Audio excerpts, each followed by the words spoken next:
போலு பாத்து ஜாக்கிரதை. என்னடா பண்றீங்க டோலு போலு?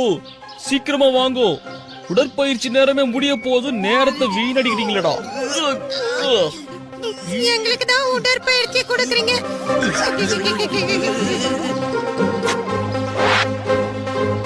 நல்ல வேலைப்பா, இந்த புக்கு என் கையில கிடைச்சது. இந்த புக்குல சட்டு புட்டுன்னு பயில்வானாருது எப்படின்னு ஏகப்பட்ட ஐடியா கொடுத்திருக்காங்க தெரியுமா? மண்டையில மசாலா இல்லாத குண்ட, இந்த பாலை எங்க வைக்கிறது சொல்லு. இந்த குறிப்புல இருக்கிற மாதிரி என் உடம்ப நான் ஏத்தி வாட்ட சாட்டமாக்கி என்னை எதிர்த்து பேசுற யாரா இருந்தாலும் அவங்கள எகிரி ஓட வைப்பேன். இந்த பாலை நாம இப்ப இறக்கி வைக்கலனா இன்னும் கொஞ்ச நேரத்துல நாம சட்னி ஆயிடுவோம். பாலை சுண்ட காய்ச்சி அதுல இருக்கிற ஏடை எடுத்து சாப்பிட்டா 2 மடங்கு பலம் கிடைக்கும் போட்டிருக்கு.